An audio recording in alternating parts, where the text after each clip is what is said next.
British ഇന്ത്യയിൽ പ്രവർത്തനം ആരംഭിക്കുകയും പിന്നീട് സ്വാതന്ത്ര്യലബ്ധിക്ക് ശേഷവും മാധ്യമങ്ങളുടെ ഇടയിൽ വ്യത്യസ്തമായ വേറിട്ട വഴിത്താരയിലൂടെയാണ് ദേശാഭിമാനി മുൻപോട്ട് പോയിട്ടുള്ളത്.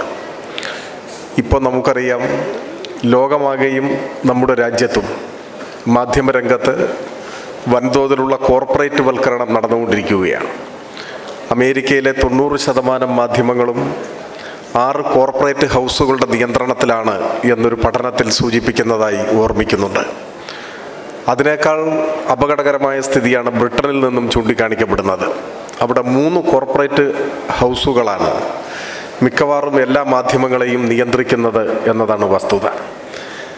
നമ്മുടെ രാജ്യത്തും ഇത്തരത്തിലുള്ള കോർപ്പറേറ്റ് വൽക്കരണം മാധ്യമങ്ങളെ ആകെ വിഴുങ്ങിക്കൊണ്ടിരിക്കുകയാണ്.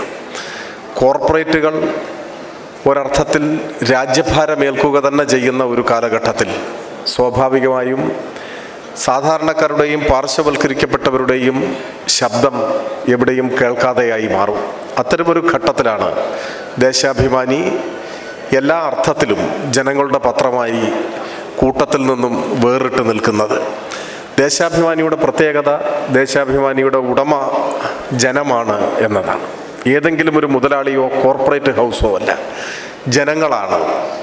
ജനങ്ങളിൽ നിന്നും സംഭാവനകൾ സ്വീകരിച്ചുകൊണ്ട് പ്രവർത്തനം ആരംഭിച്ച ചരിത്രമാണ് ദേശാഭിമാനിയുടേത്. ഞാൻ കൂടുതൽ മറ്റ് വിശദാംശങ്ങളിലേക്ക് പോകുന്നില്ല. ഈ കോർപ്പറേറ്റ് വൽക്കരണത്തോടൊപ്പം തന്നെ അത് മാധ്യമരംഗത്താകെ ബാധകമായിട്ടുള്ളതാണ്. പ്രധാനപ്പെട്ട മറ്റൊരു പ്രവണത ലോകമെമ്പാടും അച്ചടി മാധ്യമങ്ങളുടെ പ്രചാരം കുറഞ്ഞു വരുന്നു എന്നതാണ്.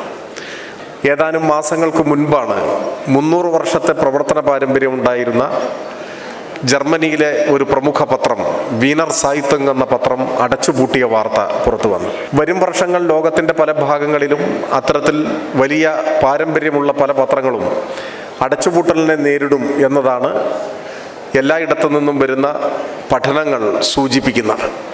കേരളത്തിലും 1ാമത്തെയും 2ാമത്തെയും പത്രം എന്ന് അവകാശപ്പെടുന്നവർ സമീപ വർഷങ്ങളിൽ വൻതോതിൽ ലക്ഷക്കണക്കിന് വരുന്ന കോപ്പികളുടെ കുറവ് ഈ മാധ്യമങ്ങൾക്ക് സംഭവിച്ചു എന്നും ഇതിനോടകം ചർച്ചയായ വസ്തുതകളാണ്. എന്നാൽ ഇത്തരം വെല്ലുവിളികളെയെല്ലാം ശരിയായി നേരിട്ട് മുൻപോട്ട് പോകാൻ കഴിയുന്ന പത്രം എന്ന പ്രത്യേകതയും ദേശാഭിമാനിക്കുണ്ട്. അതിൻ്റെ കാരണം ദേശാഭിമാനിയുടെ പിന്നിൽ ഒരു മഹാജനസഞ്ചയം, ഇത് ഞങ്ങളുടെ പത്രമാണ്, അല്ലെങ്കിൽ നാടിൻ്റെയും ജനങ്ങളുടെയും ഉത്തമ താല്പര്യങ്ങളെ പ്രതിനിധാനം ചെയ്യുന്ന ദേശാഭിമാനി ധീരമായി മുൻപോട്ട് പോകണം എന്നാഗ്രഹിക്കുന്ന ഒരു വലിയ ജനസഞ്ചയം ദേശാഭിമാനിയുടെ പിന്നിൽ കരുത്തായി ഉണ്ട് എന്നതുകൊണ്ട് തന്നെയാണ്.